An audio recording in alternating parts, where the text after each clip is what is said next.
जय हिंद दोस्तों, मेरा नाम अनुज है। अध्ययन विथ अनुज ऑफिशियल चैनल पर आप सभी लोगों का स्वागत है। दोस्तों, आज की वीडियो में मैं फिर से आपके लिए 20 अति महत्वपूर्ण जीके के प्रश्न लेकर के हाजिर हूं। ये बहुत ही महत्वपूर्ण प्रश्न है, ध्यान से देखिएगा। आइए शुरू करते हैं।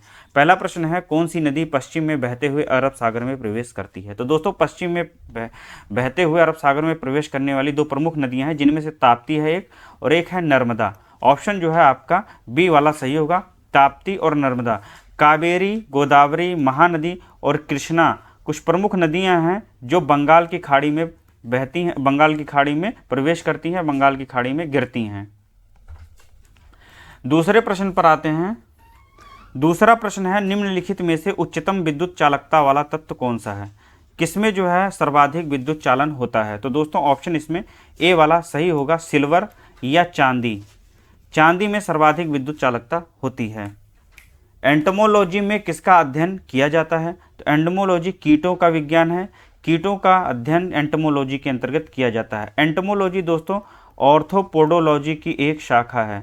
ऑर्थोपोडोलॉजी विज्ञान की एक शाखा है। लिंगराज मंदिर का निर्माण किसने करवाया था? लिंगराज मंदिर का निर्माण दोस्तों केसरी वंश के शासक राजा ययाति केसरी ने करवाया था। ययाति केसरी ने करवाया था। दोस्तों, लिंगराज मंदिर जो है उड़ीसा राज्य में स्थित है। उड़ीसा राज्य में स्थित है। यह पूर्ण आर्य नागर शैली में विकसित सर्वोत्तम मंदिर का उदाहरण है। निम्नलिखित में से कौन सी जायद ऋतु की फसल है? निम्नलिखित में से कौन सी जायद ऋतु की फसल है? जैसा कि आप लोग जानते हैं कि भारतीय फसलों को यदि ऋतु के अनुसार, मौसम के अनुसार बांटा जाए तो तीन भागों में हम उनको बांटते हैं। पहली आपकी है खरीफ की फसल, फिर रबी की फसल और उसके बाद जायद की फसल। दोस्तों, खरीफ की फसल किन्हें कहते हैं? तो जो फसलें जून और जुलाई में बोई जाती हैं, जून और जुलाई में बोई जाती हैं और इनको नवंबर और दिसंबर में काट लिया जाता है, तो ये खरीफ की फसलें कहलाती हैं। और खरीफ की फसलों में मुख्य रूप से आपकी मक्का की फसल आती है, अरहर की फसल आती है, गन्ने की फसल आती है, तिलहन की फसल आती है, बाजरा है और ज्वार आदि फसलें जो है आपकी जायद की फसल में आती हैं। इनमें आपका मूंगफली भी शामिल होगा। मूंगफली भी शामिल होगा। और उसके बाद में दोस्तों जो सेकंड वाला है, जब नवंबर दिसंबर में फसलें कट जाती हैं और खेत खाली हो जाते हैं तो हम लोग रबी की फसलें बोते हैं। रबी की फसलें नवंबर या दिसंबर में बो करके मार्च अप्रैल में कटाई होती है। इनकी मार्च अप्रैल में कटाई होती है। और मार्च अप्रैल में इनमें जो है कौन सी फसलें आती हैं? तो इनमें आती है आपकी चना हो गया, सरसों हो गया, राई हो गया। चना, सरसों, राई, जौ, गेहूं और मटर। मार्च अप्रैल में जब रबी की फसल कट जाती है तो जो फसलों हम लोग बोते हैं उन्हें हम लोग जायद की फसल कहते हैं। और जायद की फसलें मार्च अप्रैल में बोई जाती हैं और इनकी कटाई दोस्तों जुलाई अगस्त में होती है। इनमें मुख्य रूप से करेला आता है, आपका कद्दू आता है, ककड़ी आता है, तरबूज, खरबूजा आदि फसलें आती हैं। फिर से मैं एक बार बता दे रहा हूं, यदि भारतीय फसलों को जो है, भारतीय कृषि को ऋतु के अनुसार यदि बांटते हैं तो उन फसलों को खरीफ, रबी और जायद फसलों के अंतर्गत रखते हैं। खरीफ फसलें जून जुलाई में बो करके नवंबर दिसंबर में काटी जाती हैं, जिनमें मक्का, अरहर, गन्ना, तिलहन, बाजरा, ज्वार, मूंगफली आदि फसलें प्रमुख रूप से आती हैं। रबी की फसलें जो है नवंबर दिसंबर में बो करके मार्च अप्रैल में काटी जाती हैं। इनमें चना, सरसों, राई, जौ, गेहूँ और मटर फसलें प्रमुख रूप से शामिल हैं। फिर आती है आपकी जायद फसल, जिसके संबंध में प्रश्न पूछा गया है। यह बोई जाएगी मार्च अप्रैल में और काटी जाएगी जुलाई अगस्त में। जब मार्च अप्रैल में खेत खाली हो जाते हैं रबी की फसलों के बाद में, तो जायद की फसलें बोई जाती हैं। इनमें करेला है, कद्दू, ककड़ी, तरबूज और खरबूजा मुख्य रूप से शामिल हैं। जैसा कि आप लोग जायद की फसल में कद्दू उदाहरण देख रहे हैं, तो ऑप्शन इसमें सी वाला सही होगा। निम्नलिखित में से कौन सी जायद की फसल है, तो कद्दू है। HDI किन 3 क्षेत्रों में विकास का मापक है, तो HDI जिसका फुल फॉर्म होता है ह्यूमन डेवलपमेंट इंडेक्स, हिंदी में कहे तो मानव विकास सूचकांक। HDI human development index.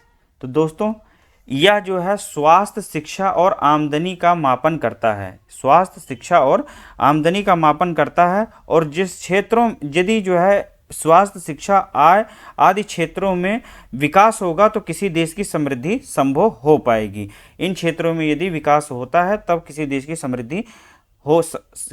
समृद्धि संभव हो पाएगी। HDI की अवधारणा महबूब उल हक ने दी थी। महबूब उल हक और भारत के, ये तो पाकिस्तानी थे दोस्तों, पाकिस्तानी थे, और भारत के अमर्त्य सेन ने दी थी। अमर्त्य सेन ने 1990 में दी थी। फिर से मैं बता दे रहा हूँ आपको, HDI 3 क्षेत्रों स्वास्थ्य, शिक्षा और आमदनी का मापन करता है, और यदि इन क्षेत्रों में विकास हो रहा है तो किसी देश की समृद्धि संभव हो पाती है। HDI की अवधारणा 1990 में पाकिस्तानी अर्थशास्त्री महबूब उल हक और भारतीय अर्थशास्त्री अमर्त्य सेन ने दी थी। नेक्स्ट क्वेश्चन देखते हैं। 7वां प्रश्न है, जादूगोड़ा किसके लिए प्रसिद्ध है, तो जादूगोड़ा दोस्तों झारखंड में स्थित है। यह यूरेनियम के लिए प्रसिद्ध है। ऑप्शन आपका सी वाला सही होगा। जादूगोड़ा में जो यूरेनियम के खाने पाई गई थी वह 1967 से लगातार कार्यरत हैं। इसे जो है मेटल ऑफ होप भी कह करके पुकारा जाता है। मेटल ऑफ होप भी कहते हैं। झारखंड का एक शहर और है बागजाता। बागजाता में भी जो है यूरेनियम के भंडार मिले हैं। विश्व स्वास्थ्य दिवस किस दिन मनाया जाता है? विश्व स्वास्थ्य दिवस 7 अप्रैल को मनाते हैं। ऑप्शन आपका सी वाला सही होगा। विश्व स्वास्थ्य दिवस 7 अप्रैल को मनाया जाता है। 21 मार्च को दोस्तों विश्व वानिकी दिवस मनाते हैं। विश्व वानिकी दिवस 21 मार्च को मनाते हैं। 23 मार्च को भगत सिंह सुखदेव और राजगुरु के संबंध में शहीद दिवस मनाया जाता है 23 मार्च को। और इसी दिन जो है विश्व मौसम विज्ञान दिवस भी मनाते हैं। विश्व मौसम विज्ञान दिवस भी मनाया जाता है 23 मार्च को। विश्व मौसम विज्ञान दिवस भी मनाते हैं। 28 फरवरी को आप लोगों को पता होगा कि राष्ट्रीय विज्ञान दिवस के रूप में मनाया जाता है। राष्ट्रीय विज्ञान दिवस के रूप में मनाते हैं। 9वां प्रश्न है, निम्नलिखित में से कौन सा G7 का सदस्य नहीं है? दोस्तों जैसा कि आप लोग जानते हैं G7 अर्थात ग्रुप 7 होता है। ग्रुप 7 और G8 का मतलब होता है ग्रुप 8। ये जो है ये 7 देशों का समूह है और ये 8 देशों का समूह है। ये दोनों एक ही हैं दोस्तों, कंफ्यूज मत होइएगा, मैं समझाने के लिए इसको लिख रहा हूं। जैसा कि आप लोगों को पता होगा कि ग्रुप 7 का जो स्थापना है, इसको एस्टेब्लिश कब किया गया था, तो 1975 में ग्रुप 7 की स्थापना होती है। G7 की स्थापना 1975 में की जाती है। इसमें शामिल देश थे Canada, America, Britain, France, Italy, Japan और जर्मनी। G7 में 1975 में Canada, America, Britain, France, Italy, Japan और जर्मनी देश मिलकर के ग्रुप 7 का निर्माण करते हैं। आगे चल करके 1997 में 22 जून 1997 को अमेरिका के डेनवर शहर में एक सम्मेलन होता है G7 का, जिसमें रूस को भी शामिल कर लिया जाता है। रूस को भी इसमें शामिल कर लिया जाता है और उसी समय यह ग्रुप G8 कहलाता है। लेकिन आगे चल करके 2014 में कुछ कारणों की वजह से रशिया को इस ग्रुप से, इस समूह से बाहर कर दिया जाता है। तब से जो है यह 7 देशों का ही समूह रह गया है। इसलिए जो है इस समय यदि देखें तो ऑप्शन आपका डी वाला सही होगा। ग्रुप 7 का सदस्य देश रूस नहीं है। निकोटिनेमाइड या नियोसिन किस विटामिन का वैज्ञानिक नाम है? दोस्तों निकोटिनेमाइड या नियोसिन जो है विटामिन B3 का रासायनिक नाम होता है। ऑप्शन आपका सी वाला सही होगा। विटामिन B6 का रासायनिक नाम पायरोडॉक्सिन होता है, पायरोडॉक्सिन होता है। विटामिन B7 का होता है दोस्तों बायोटिन, बायोटिन होता है। विटामिन B12 का होता है राइबोफ्लेविन। तो विटामिन B6 का पायरोडॉक्सिन होता है, विटामिन B7 का बायोटिन होता है, और विटामिन B3 का निकोटिनेमाइड नियोसिन होता है, विटामिन B2 का राइबोफ्लेविन होता है। नेक्स्ट क्वेश्चन पर आते हैं। टमाटर का खाने योग्य भाग कौन सा होता है? दोस्तों टमाटर का खाने योग्य भाग फलभित्ति या बीजांडासन होता है। ऑप्शन आपका डी वाला सही होगा। पुष्पासन सेब का खाने योग्य भाग होता है, पुष्पासन सेब का खाने योग्य भाग होता है। भ्रूणपोष दोस्तों नारियल का खाने योग्य भाग होता है, और परिदल पुंज और बीज यह कटहल के खाने योग्य भाग होते हैं। ये खाने पीने वाली चीज़ें जो है, फल हैं, सब्जियां हैं, इनको लेकर के एग्जाम में प्रश्न पूछा जाता है। तो फिर से मैं बता दे रहा हूँ आपको, पुष्पासन सेब का खाने योग्य भाग है, भ्रूणपोष नारियल का, परिदल पुंज और बीज कटहल का, फलभित्ति और बीजांडासन टमाटर का खाने योग्य भाग होता है। भारत में किसके सुझावों पर सरकार द्वारा कृषि फसलों का न्यूनतम समर्थन मूल्य निर्धारित किया जाता है? अर्थात मिनिमम सपोर्ट प्राइस MSP जो है भारत में कौन तय करता है? दोस्तों जैसा कि आप लोगों को पता होगा कि भारत में कृषि लागत और मूल्य आयोग MSP तय करता है, जो कि इंग्लिश में commission for agriculture cost and price कहलाता है। इसको हिंदी में क्या कहते हैं? कृषि लागत और मूल्य आयोग। कृषि लागत और मूल्य आयोग ही भारत में MSP तय करता है। ऑप्शन आपका डी वाला सही होगा।